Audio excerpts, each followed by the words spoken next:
हिंद आप सभी को। आज बिहार पुलिस का प्रैक्टिस सेट नंबर 11 देखेंगे। इसके पहले का हम लोग 10 सेट कंप्लीट कर चुके हैं। ये जो है ना यूथ पब्लिकेशन का प्रैक्टिस सेट है। इसमें टोटल 15 सेट दिया गया है, तो हम लोग 10 सेट पहले कंप्लीट कर चुके हैं। इसका स्पेशल प्लेलिस्ट आप जाके चेक कीजिएगा, आपको मिल जाएगा।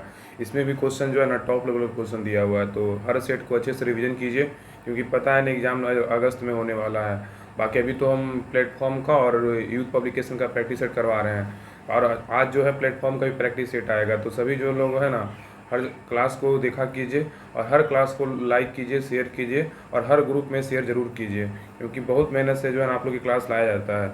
चलिए प्रैक्टिस सेट नंबर 11 स्टार्ट करते हैं। आप लोग जो है ना क्लास को शुरू से लेके देखिएगा लास्ट तक। क्वेश्चन नंबर 1 से लेके आपको क्वेश्चन नंबर 100 तक देखना है, ना कि एक क्वेश्चन देखें फिर छोड़ दिए। आपको सारा क्वेश्चन अच्छे से देखना है, आपका सारा क्वेश्चन याद हो जाएगा। चलिए प्रैक्टिस सेट नंबर 11 स्टार्ट करते हैं, क्योंकि इसमें भी जो है ना क्वेश्चन हिंदी और इंग्लिश, मैथ, रीजनिंग, ये सब क्वेश्चन जो है ना टॉप लेवल का दिया हुआ, और जीके भी बहुत अच्छा दिया हुआ। क्योंकि आपको पता है ना कि एग्जाम में आपको इजी क्वेश्चन नहीं गलत करना है। आपको पता है कि अगर हार्ड क्वेश्चन है तो वो बहुत सारा क्वेश्चन नहीं बनेगा, बहुत लोग से नहीं बनेगा। लेकिन इजी क्वेश्चन आप गलत करते हैं ना, तो आप एग्जाम से पहले ही बाहर हैं। इसलिए इजी क्वेश्चन को आप अच्छे से देखिए, 2 बार देखिए, क्योंकि इजी क्वेश्चन आपको गलत एग्जाम में बिल्कुल नहीं करना है। ये मेरा जो है ना सलाह है। तो चलिए प्रैक्टिस सेट नंबर 11 स्टार्ट करते हैं। क्वेश्चन नंबर 1 कह रहा है कि भारत में कौन सा दिन संविधान दिवस के रूप में मनाया जाता है, बताइए। कह रहा है कि भारत में कौन सा दिन संविधान दिवस के रूप में मनाया जाता है।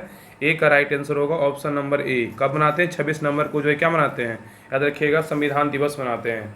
कह रहा है कि भारत में कौन सा दिन संविधान दिवस के रूप में मनाया जाता है, तो 26 नवंबर को जो है भारतीय संविधान दिवस के रूप में मनाते हैं। याद रखिएगा कि भारत में संविधान दिवस 26 नवंबर को मनाया जाता है। इसकी शुरुआत जो है ना वर्ष 2015 में डॉक्टर भीमराव अम्बेडकर ने 125वीं जयंती से किया था। ठीक है, इसकी शुरुआत जो है वर्ष 2015 में डॉक्टर भीमराव अम्बेडकर की 125वीं जयंती से किया गया था। अब भारत का संविधान 26 नवंबर 1949 को बनकर तैयार हुआ था। यहाँ पे क्वेश्चन पूछेगा कि भारत का संविधान जो है ना कब बनकर तैयार हुआ था, तो 26 नवंबर 1949 को बनकर तैयार हुआ था।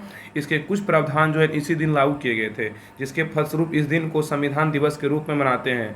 जबकि भारतीय संविधान 26 नवंबर 1950 को पूर्ण रूप से लागू किया गया था। पूछेगा कि भारत का जो संविधान था ना पूर्ण रूप से कब लागू हुआ था, 26 जनवरी 1950 को पूर्ण रूप से लागू हुआ था।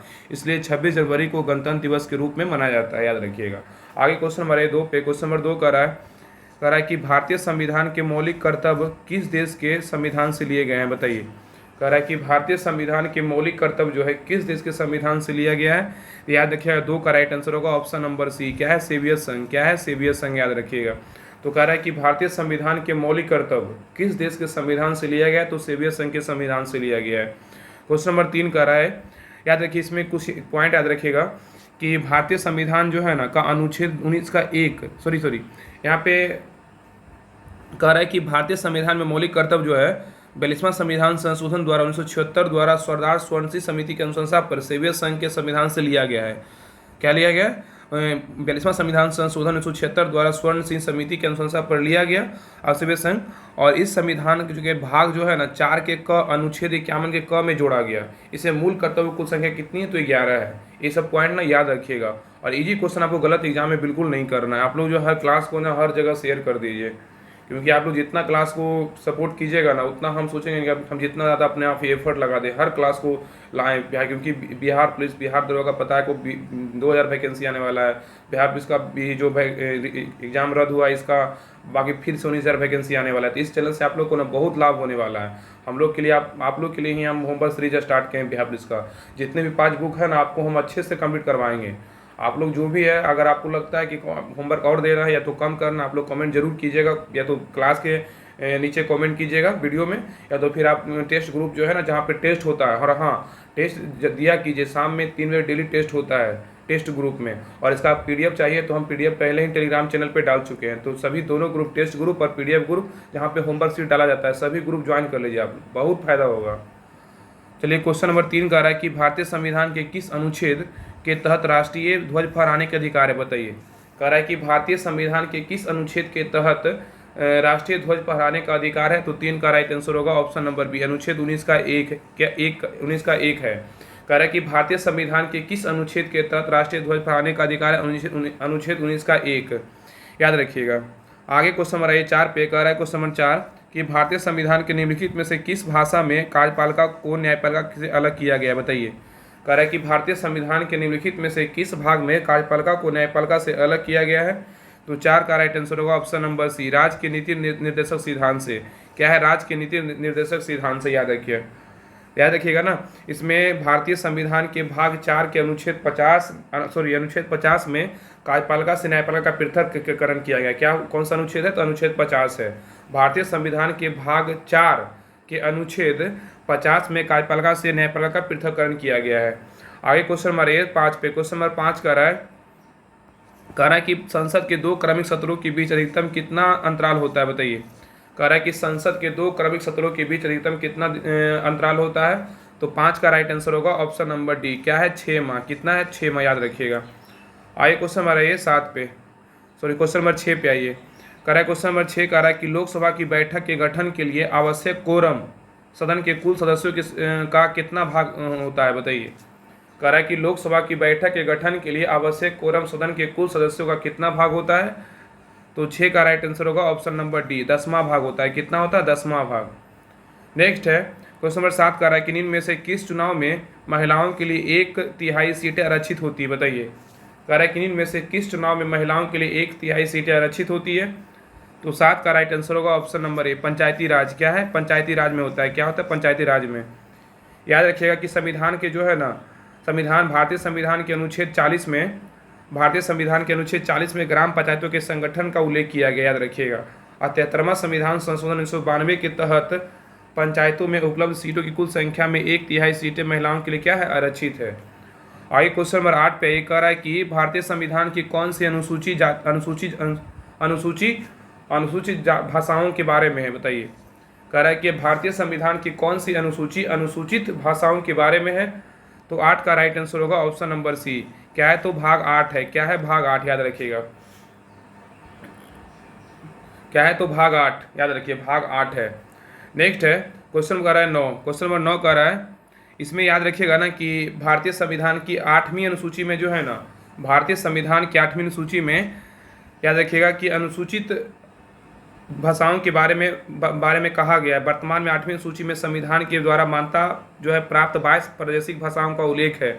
इस अनुसूची में आरंभ में कुल कितने था, तो 22 था, लेकिन वर्तमान में कितना, पहले था 14, लेकिन वर्तमान में बात करेगा तो 22 है। ये सब पॉइंट याद रखिएगा। आगे क्वेश्चन नंबर 9 पे, क्वेश्चन नंबर 9 कह रहा है कि भारतीय ध्वज के डिजाइन का श्रेय इनमें से किसे दिया जाता है, बताइए। कह रहा है कि भारतीय ध्वज के डिजाइन का श्रेय इनमें से किसे दिया जाता है। तो 9 का राइट आंसर होगा ऑप्शन नंबर ए, पिंगली वेंकैया। क्या है, पिंगली वेंकैया, याद रखिएगा। क्वेश्चन नंबर 10 कह रहा है कि हमारा सौरमंडल किसे गैलेक्सी का एक हिस्सा है, बताइए। हमारा सौरमंडल किस गैलेक्सी का एक हिस्सा है। तो 10 का राइट आंसर होगा ऑप्शन नंबर सी, आकाशगंगा का है। किसका, आकाशगंगा का है। याद रखिएगा ना कि आकाश जो है ना, आकाशगंगा मिल्की वे क्षीरमार्ग या मंदाकिनी हमारी गैलेक्सी को कहते हैं, जिसमें पृथ्वी हमारा सौरमंडल स्थित है। आकाशगंगा आकृति में एक सर्पिल मतलब स्पाइरल गैलेक्सी होता है, जिसका एक बड़ा केंद्र होता है और इससे निकलती हुई वक्र भुजाएं एंड्रोमेडा हमारी आकाशगंगा के सबसे निकट की आकाशगंगा है, जो हमारी आकाशगंगा से 2.2 मिलियन प्रकाश वर्ष की दूरी पर स्थित है।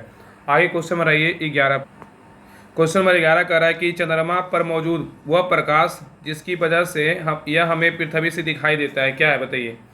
कह रहा है चंद्रमा पर मौजूद वह प्रकाश जिसकी वजह से यह हमें पृथ्वी से दिखाई देता है।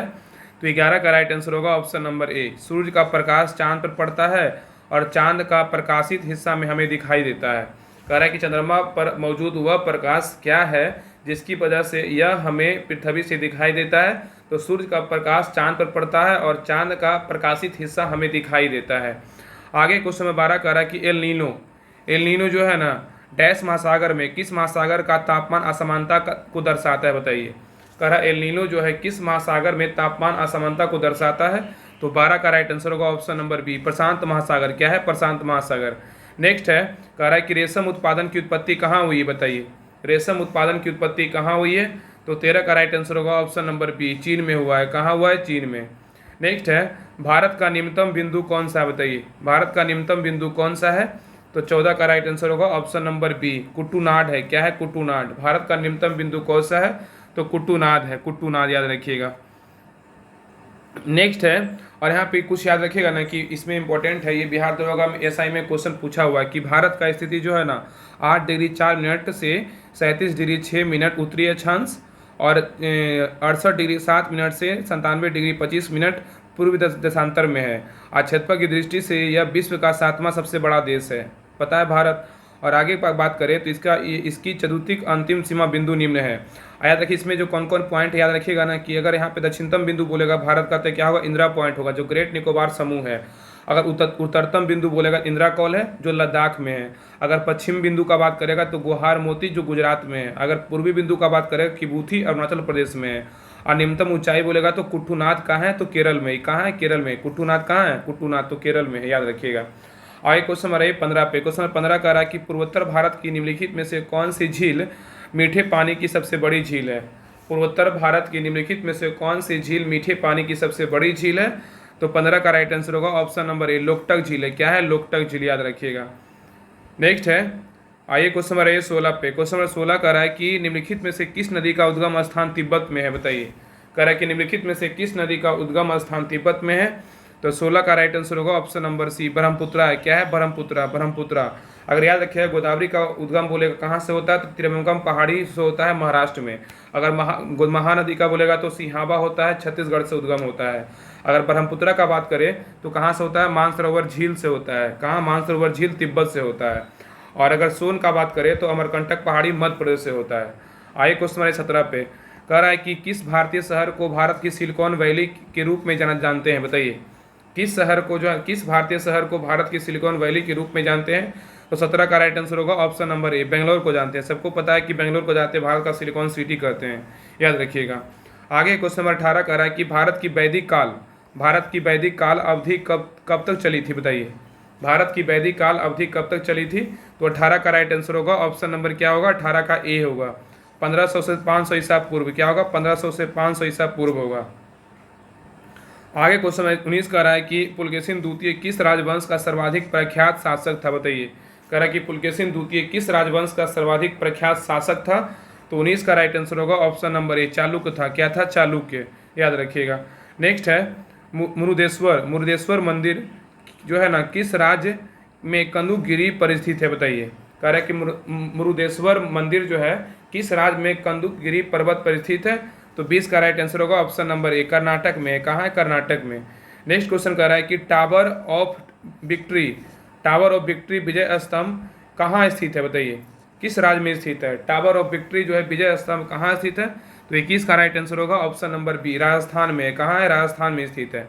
नेक्स्ट क्वेश्चन पे आइए, क्वेश्चन नंबर 22 पे कह रहा है 22 नंबर क्वेश्चन, एक प्रसिद्ध यात्री इब्न बतूता जो है ना कहाँ का मूल निवासी था, बताइए। आप सबको पता होगा क्योंकि बहुत इजी क्वेश्चन चलता फिरता क्वेश्चन है।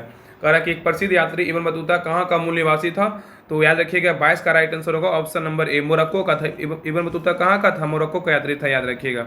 इब्न बतूता जो था ना एक अफ्रीकी यात्री था, विद्वान तथा लेखक था। उत्तरी अफ्रीका के मोरक्को प्रदेश के प्रसिद्ध नगर तांजियर में 24 फरवरी 1304 ईस्वी को इसका जन्म हुआ था। इसका पूरा नाम बोलेगा तो मोहम्मद बिन अब्दुल्ला इब्न बतूता था। इसने जो है ना लगभग 75,000 मील की यात्रा तय की थी और अपनी यात्रा के दौरान मोहम्मद बिन तुगलक के शासनकाल में 1333 ईस्वी में भारत आया था। कब आया था, 1333 ईस्वी में भारत आया था। आगे क्वेश्चन नंबर 23 पे कह रहा है कि अकबर की प्रशासनिक सीट थी, बताइए। अकबर की प्रशासनिक सीट थी तो क्या होगा।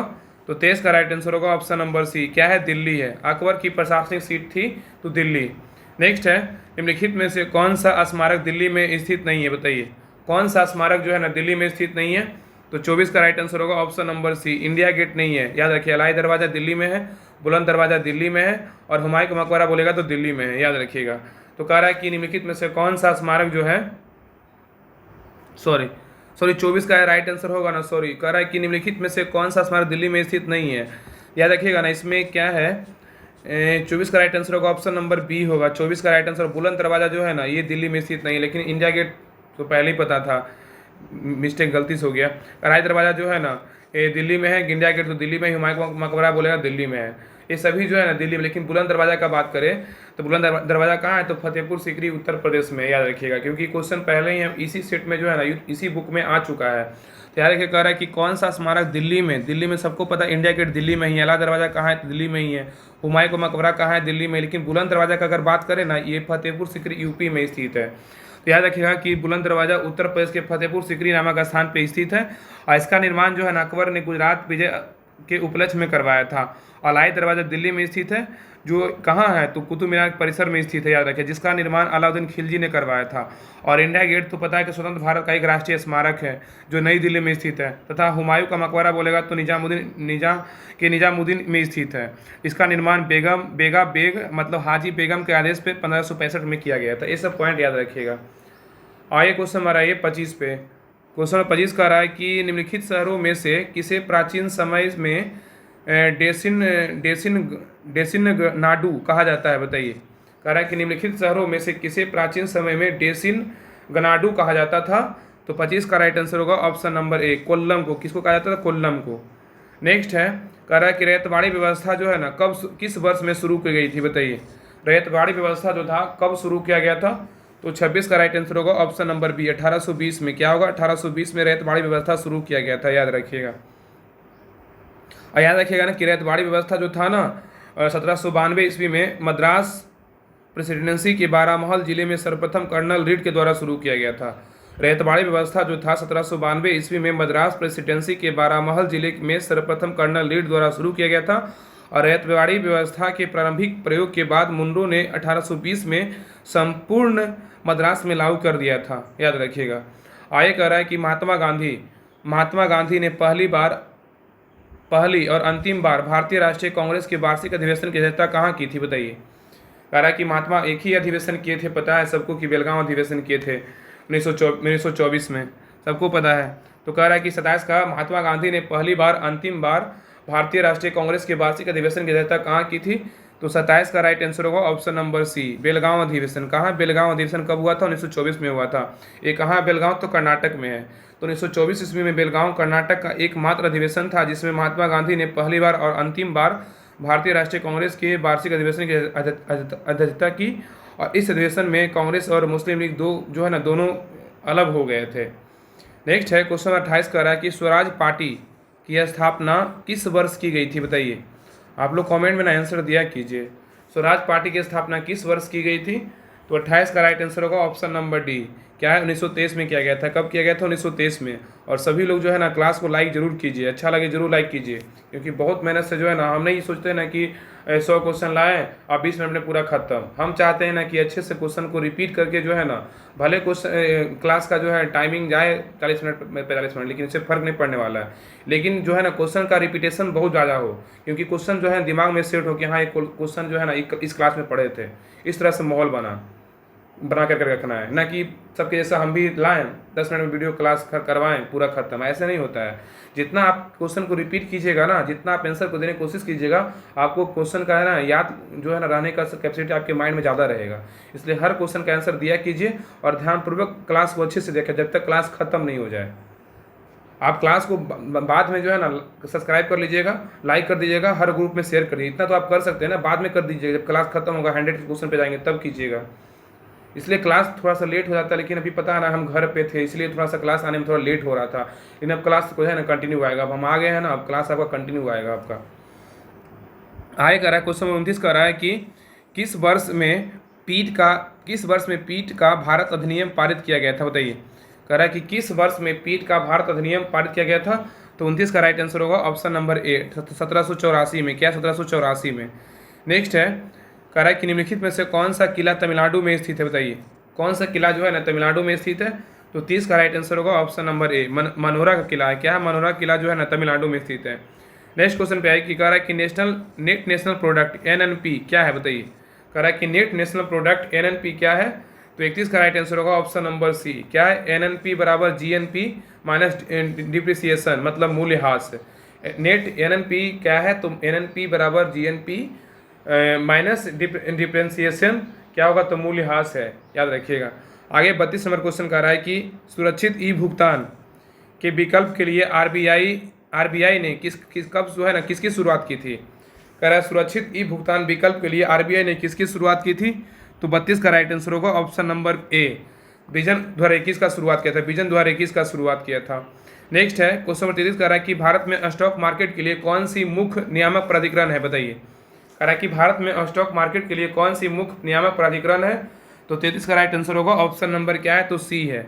इधर आइए, 33 का राइट आंसर क्या है? तो ऑप्शन नंबर क्या है? तो सी है। याद रखिएगा सेबी भारतीय प्रतिभूति विनिमय बोर्ड है। क्या है? भारतीय प्रतिभूति विनिमय बोर्ड है। और याद रखिएगा ना कि सेबी का स्थापना बोलेगा तो कब हुआ था? तो 12 अप्रैल 1988 को हुआ था। कब हुआ था? 12 अप्रैल 1988 को स्थापना हुआ था सेबी का। और इसका जो है ना, इसका अगर पूछेगा कि सेबी जो है ना स्टॉक मार्केट को क्या करता है? रेगुलेट करता है, याद रखिएगा। और इसका मुख्यालय कहाँ है सेबी का? तो मुंबई में है। यार इसका मुख्यालय कहाँ है? तो मुंबई में, याद रखिएगा। आगे कुछ समय 34 का रहा है कि 2011 की जनगणना के अनुसार भारत का सर्वाधिक साक्षर राज्य कौन सा है? बताइए। 2011 की जनगणना के अनुसार भारत का सर्वाधिक साक्षर राज्य कौन सा है? तो 34 का राइट आंसर होगा ऑप्शन नंबर डी, केरल है। सबसे ज़्यादा बोलेगा तो केरल है, सबसे कम बोलेगा तो बिहार का, अपना बिहार का, याद रखिएगा। सबसे नीचे स्तर जो है ना शिक्षा का कौन सा है? तो बिहार है। सबसे ऊपर टॉप लेवल में कौन सा है? तो केरल है। तो 2011 की जनगणना के अनुसार भारत का सर्वाधिक साक्षर राज्य बोलेगा तो केरल, जबकि बिहार सबसे कम साक्षर राज्य है, याद रखिएगा। आगे है क्वेश्चन 35 का रहा है कि मृदा health card, soil health card के बारे में क्या सच नहीं है? बताइए, क्या सही नहीं है? कह रहा है कि मृदा हेल्थ कार्ड के बारे में क्या सही नहीं है? तो 35 का राइट आंसर होगा ऑप्शन नंबर ए, यह राज्य सरकार द्वारा प्रायोजित योजना है, ये गलत है। ठीक है, इसमें सही क्या है कि मिट्टी के पोषक तत्वों पर बुनियादी इनपुट प्रदान करना, ये बिल्कुल सही है। किसानों की उत्पादकता में सुधार लाने में मदद करता है, बिल्कुल सही है। अब फसल के लिहाज में उर्वरकों की सिफारिश करता है, ये तीनों कथन सही है, याद रखिएगा। नेक्स्ट क्वेश्चन पे कह रहा है 36 नंबर की प्रधानमंत्री सुरक्षा बीमा योजना के तहत जोखिम कवरेज की कितना है? बताइए। कह रहा है कि प्रधानमंत्री सुरक्षा बीमा योजना के तहत जोखिम कवरेज कितना है? तो 36 का राइट आंसर होगा ऑप्शन नंबर ए, 2 लाख रुपया है। क्या है? 2 लाख रुपया। नेक्स्ट है किस मंत्रालय ने मिशन 41 के कार्यक्रम की शुरुआत की? बताइए, किस मंत्रालय ने मिशन 41 कार्यक्रम की शुरुआत की? तो 37 का राइट आंसर होगा ऑप्शन नंबर ए, रेल मंत्रालय। क्या है? रेल मंत्रालय। नेक्स्ट है NHRM, NHRM कह रहा है कि NHRM का पूर्ण रूप क्या है? बताइए, NHRM का पूर्ण रूप क्या है? तो 38 का राइट आंसर होगा ऑप्शन नंबर बी। क्या है? नेशनल रूरल हेल्थ मिशन है। क्या है? नेशनल रूरल हेल्थ मिशन है। तो राष्ट्रीय ग्रामीण स्वास्थ्य जो है ना मिशन, इसका हिंदी में बोल सकते हैं राष्ट्रीय ग्रामीण स्वास्थ्य mission, national rural health mission पूरे भारत के ग्रामीण क्षेत्रों के लोगों की स्वास्थ्य को सुधारने के लिए एक ग्रामीण कार्यक्रम है। NRHM, national rural health mission, राष्ट्रीय ग्रामीण स्वास्थ्य मिशन, याद रखिएगा। नेक्स्ट है 39 नंबर क्वेश्चन कह रहा है कि महाराष्ट्र के पारंपरिक लोक रंगमंच का नाम बताइए। महाराष्ट्र के पारंपरिक लोक रंगमंच का नाम बताइए। तो 39 का राइट आंसर होगा ऑप्शन नंबर सी। क्या है? तमाशा। क्या है? तमाशा। नेक्स्ट है लखनऊ कढ़ाई की किस पारंपरिक कला के लिए प्रसिद्ध है? बताइए। लखनऊ जो है ना लखनऊ कढ़ाई किस पारंपरिक कला के लिए प्रसिद्ध है? तो 40 का राइट आंसर होगा ऑप्शन नंबर सी। क्या है? चिकनकारी के लिए, चिकनकारी के लिए प्रसिद्ध है। नेक्स्ट आइए क्वेश्चन नंबर 48 पे कह रहा है कि प्रसिद्ध बांग्ला उपन्यास पाथेर पंचाली के लेखक जो है ना कौन है? बताइए। कह रहा है कि प्रसिद्ध बांग्ला उपन्यास पाथेर पंचाली के लेखक कौन है? तो 41 का राइट आंसर होगा option number B, Vibhuti Bhushan Bandyopadhyay है। प्रसिद्ध बांग्ला उपन्यास पाथेर पंचाली के लेखक कौन है? विभूति भूषण बंदोपाध्याय है, याद रखिएगा। नेक्स्ट है कह रहा है कि वैश्विक स्तर पर विश्व साइकिल दिवस कब मनाया जाता है? बताइए। कह रहा है कि वैश्विक स्तर पर विश्व साइकिल दिवस कब मनाते हैं? याद रखिए 42 का राइट आंसर होगा ऑप्शन नंबर सी, 3 जून को जो है ना विश्व साइकिल दिवस मनाते हैं। कब मनाते हैं? 3 जून को विश्व साइकिल दिवस मनाया जाता है। याद रखिए विश्व साइकिल दिवस बोलेगा तो 3 जून को, अगर यहाँ विश्व खाद्य सुरक्षा दिवस बोलेगा तो 7 जून को। कितना मनाते हैं? 7 जून को। और आगे बात करें विश्व महासागर दिवस बोलेगा तो 8 जून को। विश्व महासागर दिवस बोलेगा तो 8 जून। और विश्व बाल श्रम निषेध दिवस बोलेगा तो 12 जून को मनाते हैं। और अगर विश्व रक्तदाता दिवस बोलेगा तो कब मनाते हैं? 14 जून को मनाते हैं, याद रखिएगा। आगे क्वेश्चन नंबर 43 कह रहा है कि प्रथम ज्ञानपीठ पुरस्कार के विजेता कौन है? बताइए, कौन थे? प्रथम ज्ञानपीठ पुरस्कार के विजेता कौन थे? तो 43 का राइट आंसर होगा ऑप्शन नंबर सी, जी शंकर कुरूप थे। कौन थे? जी शंकर कुरूप। याद रखिएगा कि प्रथम ज्ञानपीठ पुरस्कार का जो है ना 1965 ईस्वी में मलयालम लेखक जी शंकर कुरूप को प्रदान किया गया था। कब मिला था? 1965 में। कब मिला था? याद रखिए इनको जो है ना ज्ञानपीठ पुरस्कार मिला था 1965 में। और 1982 तक यह पुरस्कार किसी लेखक की एकल कृति पर प्रदान किया जाता था, लेकिन बाद में यह लेखक के भारतीय साहित्य में संपूर्ण योगदान के लिए दिया जाने लगा। आगे क्वेश्चन नंबर 44 कह रहा है कि संयुक्त राष्ट्र महासभा कि 8वें सत्र के महिला अध्यक्ष के रूप में चुने जाने वाली पहली भारतीय कौन थी, बताइए। कह रहा है कि संयुक्त राष्ट्र महासभा के 8वें सत्र की महिला अध्यक्ष के रूप में चुने जाने वाली पहली भारतीय कौन थी? तो 44 का राइट आंसर होगा ऑप्शन नंबर ए, विजय लक्ष्मी पंडित। क्या है? विजय लक्ष्मी पंडित, याद रखिएगा। नेक्स्ट क्वेश्चन पे आइए। क्वेश्चन नंबर 45 कह रहा है कि इनमें से किस अंतर्राष्ट्रीय संगठन का मुख्यालय वाशिंगटन डीसी में स्थित है, बताइए। कह रहा है इनमें से किस अंतर्राष्ट्रीय संगठन का मुख्यालय वाशिंगटन डीसी में स्थित है? तो याद रखिएगा 45 का राइट आंसर होगा ऑप्शन नंबर ए, अंतर्राष्ट्रीय मुद्रा कोष का मुख्यालय कहाँ है? तो वाशिंगटन डीसी में है। IMF इंटरनेशनल मॉनेटरी फंड, अंतर्राष्ट्रीय मुद्रा कोष का मुख्यालय कहाँ? वाशिंगटन डीसी कहाँ? अमेरिका में है। और यहाँ पे बात करें यूरोपियन सेंट्रल बैंक ECB, याद रखिएगा ECB का बात करें, इसका मुख्यालय कहाँ है? तो फ्रैंकफर्ट जर्मनी में। कहाँ है? जर्मनी में, याद रखिएगा। कहाँ है? जर्मनी में स्थित है, याद रखिएगा। अगर आर्थिक सहयोग एवं विकास संगठन का बात करें OECD का, इसका शॉर्टकट नाम याद रखिएगा OECD, आर्थिक सहयोग विकास संगठन, इसका मुख्यालय का बात करें कहाँ है? तो पेरिस फ्रांस में। कहाँ है? तो पेरिस फ्रांस में, पेरिस में, याद रखिएगा। कहाँ है? तो पेरिस में, याद रखिएगा।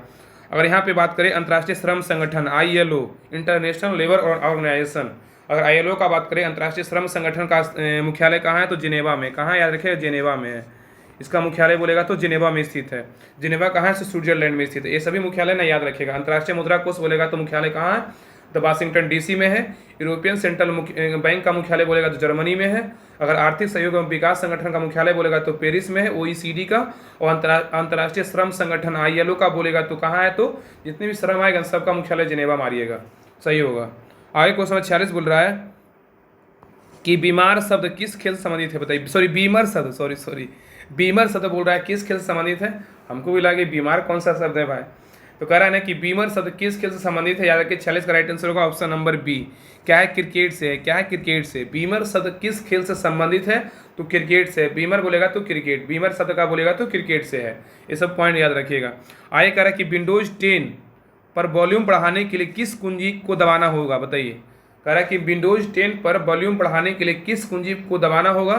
तो 47 का राइट आंसर होगा ऑप्शन नंबर डी, F8 को। क्या है? F8 को, याद रखिएगा। नेक्स्ट है, कह रहा है कि जावा स्क्रिप्ट प्रोग्राम भाषा किस वर्ष प्रचलन अस्तित्व में आई थी, बताइए। कह रहा है कि जावा स्क्रिप्ट प्रोग्रामिंग भाषा किस वर्ष प्रचलन में अस्तित्व में आई थी।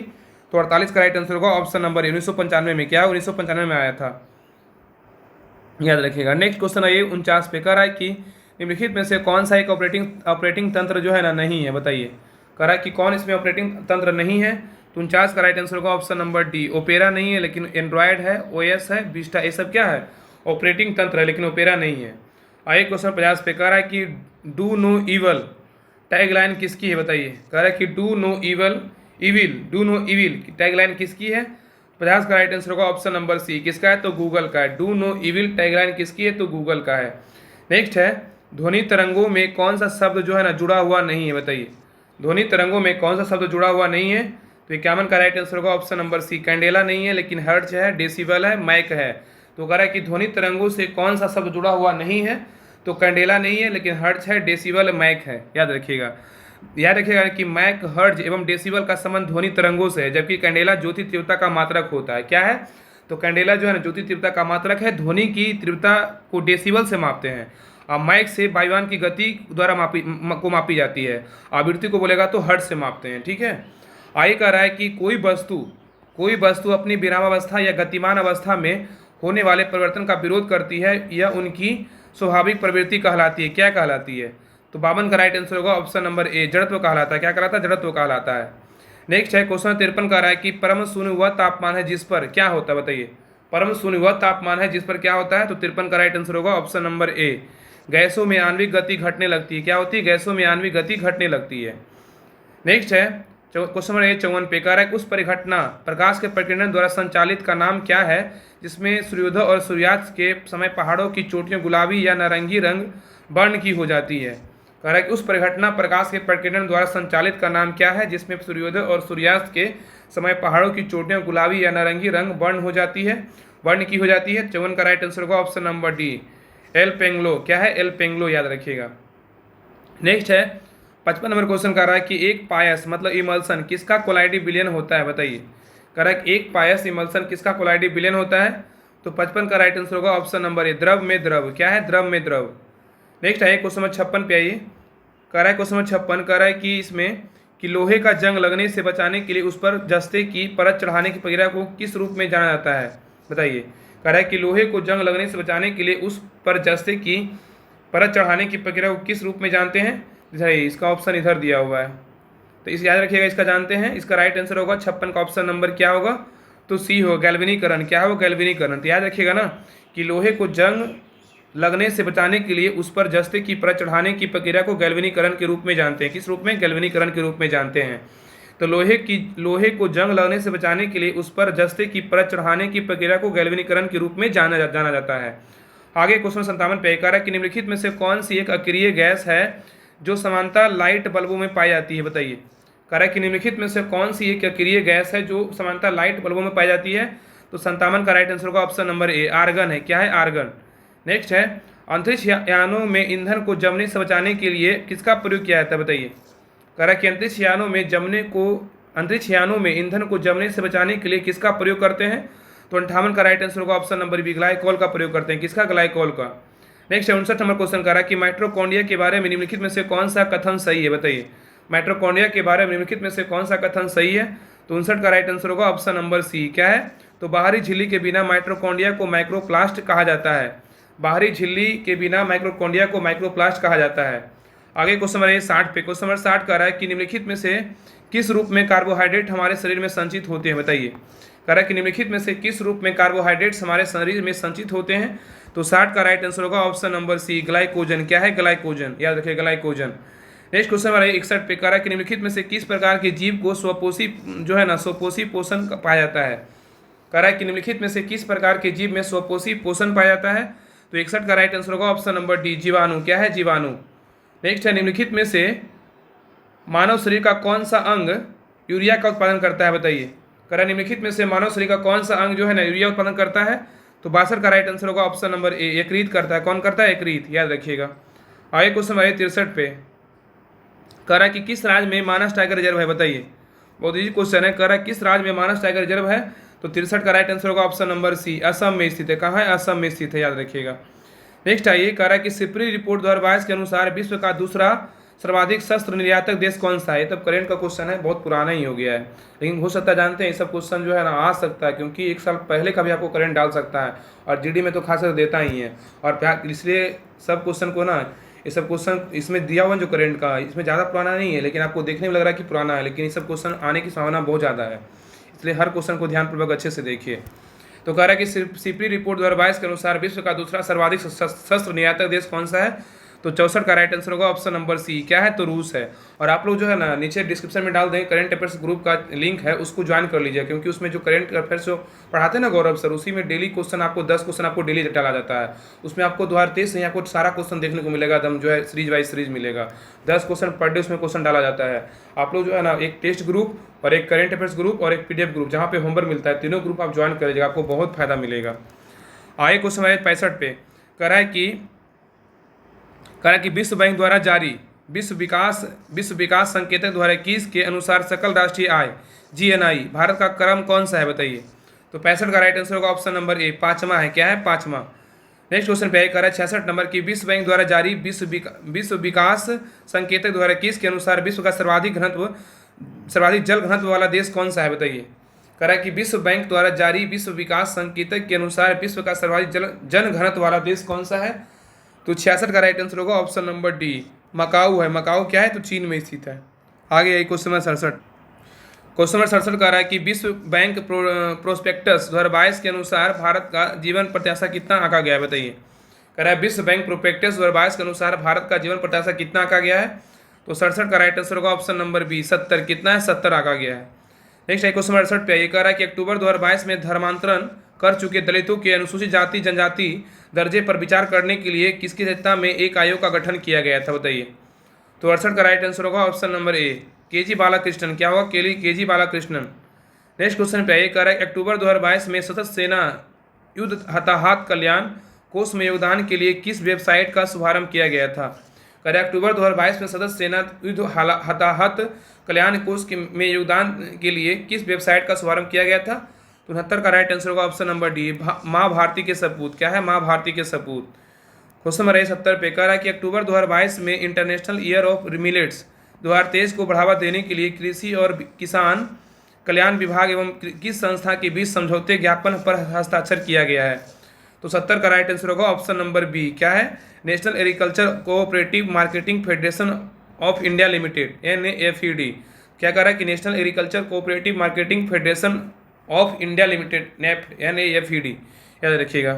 नेक्स्ट क्वेश्चन है 71 पे। यहाँ से मैथिंग क्वेश्चन है, इसको टिक कर देना, आप लोग बना लीजिएगा। 71 का राइट आंसर होगा ऑप्शन नंबर क्या है? तो सी होगा, 71 का सी। 72 का राइट आंसर होगा, 72 का बोलेगा तो बी होगा, 72 का बी। अब भाई क्वेश्चन है 73 पे। 73 का राइट आंसर होगा ऑप्शन नंबर डी होगा, 73 का right answer option number D. 74 का बात करें, 74 का राइट आंसर होगा ऑप्शन नंबर बी होगा, 74 का बी होगा। 75 का राइट आंसर होगा, 75 का याद रखिए, 75 का राइट आंसर होगा ऑप्शन नंबर ए। आप लोग जो है ना बना लीजिएगा, 75 का right answer option number A है। 76 का बोले तो 76 का right answer option number B है, 76 का बी है। 77 का बोलेगा तो 77 का राइट आंसर होगा ऑप्शन नंबर सी। 78 का राइट आंसर होगा, 78 का बोले तो 78 का right answer option number C होगा। 79 का बात करें तो 79 का right answer option number D होगा। वही क्वेश्चन नंबर है 80 पे। क्वेश्चन नंबर 80 का बात करें, क्वेश्चन नंबर 80 का बात करें तो 80 का राइट आंसर ऑप्शन नंबर होगा 80 का बी होगा, 80 का बी। 81 का राइट आंसर होगा। अब 81 इंग्लिश से क्वेश्चन है, यहाँ पे तो इंग्लिश का टॉप लेवल क्वेश्चन आपको मिलेगा देखने को इस बुक में। देखिए कह रहा है ना, select the option that can be use as one word substitute for the given group of words something that can not be handle easily. कह रहा है कि सेलेक्ट द ऑप्शन, सेलेक्ट करिए ऑप्शन में। कह रहा है कि can be use as one word substitute, one word substitute कह रहा है कि for the given group of words something that can not be handled easily. 81 का राइट आंसर होगा ऑप्शन नंबर सी। क्या है? अनवाइडली होगा। क्या? अनवाइडली। नेक्स्ट है, कह रहा है कि select the most appropriate option that can be substitute the underline segment in the given sentences if there no needed to substitute it, select the no substitution required. यहाँ पे अंडरलाइन दिया हुआ we are eaten our dinner before there arrived. Underline में क्या होगा? 82 का right answer option number B होगा, 82 का option number B. We had eaten होगा, यहाँ पे बी आर ईटेन नहीं होगा, बी हैड, बी के साथ ना हैड लगता है, बी हैड ईटेन होगा। नेक्स्ट है, कह रहा है कि select the incorrectly spelled word. इसमें इनकरेक्टली बोल रहा है, कौन सा है? 83 का राइट आंसर होगा ऑप्शन नंबर बी होगा, बिट्रे जो है ना ये गलत है, लेकिन रेसिस्ट, रिवर्स, स्पेसिफिक, ये सब सही वर्ड है, याद रखिएगा। रेसिस्ट मतलब होता है विरोध या रुकावट, स्पेसिफाई मतलब विशिष्ट या असमान, और रिवर्स मतलब क्या? उल्टा या प्रतिलोम होता है। नेक्स्ट है 84 कह रहा है कि select the most appropriate option fill in the blanks. Everyone, खालिस्तान laughter when he appeared in the room. 84 का राइट आंसर होगा option number C, burst into. Everyone burst into laughter when he appeared in the room. Next है question number 85 पे, कह रहा है कि select the most appropriate option to fill the blanks. Select the most appropriate option to fill in the blanks. 85 का बोल रहा है कि इसमें खालिस्तान भरने के लिए आई एक्सेप्ट हिम टू खालिस्तान by the decision to help me. I accept him to क्या भराएगा? तो 85 का राइट आंसर होगा ऑप्शन नंबर बी होगा, I accept him to abide by his decision to help me होगा। नेक्स्ट आइए, कह रहा है कि 86 नंबर की select the most appropriate meaning of the given item. Ins of outs, ins and outs है, इसका क्या होगा? इसमें बोल रहा है कि select the most appropriate meaning of the given item ins and out, क्या होगा बताइए? 86 का राइट आंसर होगा ऑप्शन नंबर ए होगा, कंप्लीट फैक्ट्स। क्या हो? कंप्लीट फैक्ट्स, याद रखिएगा। नेक्स्ट है, कह रहा है कि select the most appropriate synonyms of the given word. Layout का क्या होगा? लेआउट बताइए। लेआउट का होता है नक्शा या खाका होता है, इसका बोल रहा है कि सिनोनिम्स क्या होगा? याद रखिए, इसका 87 का राइट आंसर होगा ऑप्शन नंबर ए होगा। क्या होगा? ए होगा। अरेंजमेंट क्या होगा? अरेंजमेंट, याद रखिए, अरेंजमेंट। नेक्स्ट कह रहा है 88 नंबर क्वेश्चन, कह रहा है कि select the option that can be improve the underline part of the given sentences in case no improvement in needed, select no improvements required. Meera train was late and it reached Varanasi on middle night. याद रखिए 88 का right answer होगा option number B, at midnight होगा, ना कि middle night होगा। यहाँ पे होगा एड मिड नाइट होगा। Meera train was late and reached Varanasi on midnight, ना कि मिडिल नाइट होगा। 89 पे आइए, 89 नंबर क्वेश्चन कर रहा है कि select the option that can be use as one word substitute for the given group of words study of living organism. तो 89 का राइट आंसर होगा ऑप्शन नंबर बी, बायोलॉजी होगा। क्या है? बायोलॉजी। नेक्स्ट 90 नंबर क्वेश्चन कर रहा है कि the following sentences has been split into 4 segment, identify the segment that contains a grammatical error. इसमें ग्रामेटिकल एरर बोल रहा है, कौन सा इसमें एरर है? तो इसमें कह रहा है कि teacher are except to mentor their students appropriately during the COVID pandemic. तो 90 का आंसर क्या होगा? 90 का ऑप्शन नंबर बी होगा, except to mentor. Except to mentor यहाँ पे इसमें एरर है, याद रखिए। एक्सेप्ट टू मेंटर यहाँ पे जो है ना, एक्सेप्ट के स्थान पे जो है एक्सेप्टेड होगा। क्या पे एक्सेप्टेड होगा? एक्सेप्टेड टू मेंटर होगा, तब सही होगा। आगे है 91 नंबर से हिंदी क्वेश्चन है, कह रहा है अतिवृष्टि शब्द का सबसे युक्तियुक्त विलोम क्या है? बताइए। अतिवृष्टि शब्द का सबसे युक्तियुक्त विलोम क्या है? तो 91 का राइट आंसर होगा ऑप्शन नंबर ए, अनावृष्टि है। 91 का अनावृष्टि है, याद रखिएगा। अंतिवृष्टि शब्द का सबसे युक्ति विलोम जो है ना, अंतावृष्टि है। क्या? अनावृष्टि है, याद रखिए, अनावृष्टि। 92 पे कह रहा है कि कृपालु शब्द का संधि विच्छेद करने का प्रत्यय रूप में क्या प्राप्त होता है? बताइए। कृपालु शब्द का संधि विच्छेद करने का प्रत्यय के रूप में क्या प्राप्त होता है? तो 92 का राइट आंसर होगा ऑप्शन नंबर ए, आलू। क्या है? आलू रखिएगा। कृपालु शब्द का संधि विच्छेद कृपा प्लस आलू होगा। इसमें आलू विशेषण प्रत्यय का प्रयोग हुआ और आलू प्रत्यय से बनने वाले अन्य शब्द बोलेगा दयालु, निद्रालु और श्रद्धालु होता है। नेक्स्ट कह रहा है कि 93 नंबर क्वेश्चन, 93 नंबर कह रहा है कि स्वर संधि कितने प्रकार की होती है? बताइए।